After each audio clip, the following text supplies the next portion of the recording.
Hello అండి అందరికీ welcome back to our channel. ఈరోజైతే నేను బెండకాయ ఫ్రై క్రిస్పీగా పొడి పొడిగా చేశాను. ఎంతో టేస్టీగా ఉంది. మీరు కూడా ఇలా ట్రై చేయండి. బెండకాయలు అంటే నార్మల్గా ఎవరికి నచ్చదు, కర్రీ ఫ్రై అయితే చాలా బాగా తింటారు. మనం ఇలా బెండకాయలు తీసుకొని నీట్గా కడిగి ఇలా చిన్న చిన్న పీసెస్లా కట్ చేసుకోవాలి. ఇంకా ఆనియన్స్, గ్రీన్ చిల్లీస్ కూడా కట్ చేసి పెట్టుకుందాం. ఇలా కట్ చేసి పెట్టుకున్నాక ఒక కడాయి పెట్టుకొని అందులో ఈ బెండకాయలకి సరిపడా ఆయిల్ అయితే వేసుకుందాం. ఆయిల్ హీట్ అయిపోయిన తర్వాత మనం కట్ చేసి పెట్టుకున్న బెండకాయలను అయితే ఈ ఆయిల్లో వేసుకొని ఈ విధంగా మనం ఫ్రై చేసుకోవాలి.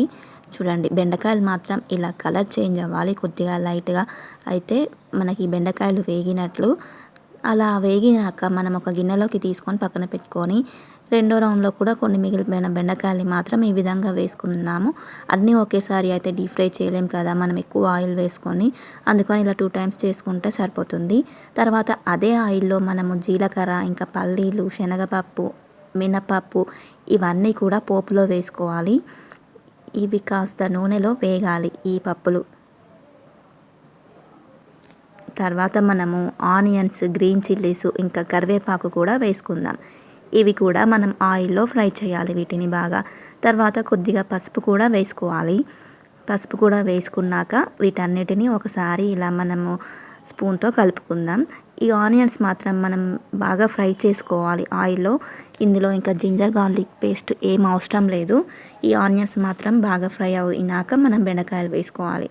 చూడండి, ఈ విధంగా మీడియం ఫ్లేమ్లో పెట్టుకొని ఆనియన్స్ని మాత్రం మనం ఇలా ఆయిల్లో ఫ్రై చేసుకుందాం. ఆనియన్స్ కొంచెం వేగాక బ్రౌన్ కలర్ వచ్చాక కొద్దిగా లైట్గా మనము డీప్ ఫ్రై చేసుకున్న బెండకాయల్ని మాత్రం ఈ ఆనియన్స్లో వేసుకోవాలి. చూడండి, ఈ ఆనియన్స్లో వేసుకున్నాక ఒక 2-3 మినిట్స్ ఉంచాక అందులో మనం ఇలా కారం, బెండకాయలకి సరిపడా కారం వేసుకోవాలి. ఎవరి టేస్ట్కి తగ్గట్టు వాళ్ళకి సరిపోయేలాగా కారం, ఇంకా ఉప్పు మాత్రం, ఇంకా కొంచెం ధనియాల పొడి కూడా వేసుకోవాలి. ఈ విధంగా వేసుకొని మనం ఒకసారి ఈ కారము బెండకాయలన్నీ పట్టేలాగా ఇలా కలుపుకుందాం. కారం వేసాక మనం బెండకాయల్ని మాత్రం ఎక్కువసేపు మనం ఫ్రై చేయనవసరం లేదు. ఆల్రెడీ ఆనియన్ ఫ్రై అయిపోయింది, ఇంకా బెండకాయలు కూడా ఫ్రై అయిపోయినాయి కాబట్టి కారం వేసాక ఒక 5 మినిట్స్ అలా ఉంచి కలిపేసుకుంటే కర్రీ మాత్రం అయిపోతుంది. బెండకాయ ఫ్రై బెండకాయ ఫ్రై మాత్రం చాలామందికి ఇష్టం. ఇలా పల్లీలు కూడా వేసుకొని చేసుకుంటే ఎంతో టేస్టీగా ఉంటుంది. క్రిస్పీగా కరకరలాడుతూ ఉంటుంది బెండకాయలు.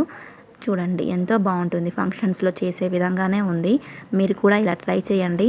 మా వీడియో మీకు నచ్చిందని అనుకుంటున్నాము. నచ్చితే please do like, share and subscribe. ఎలా ఉందో ట్రై చేసి కామెంట్ కూడా చేయండి.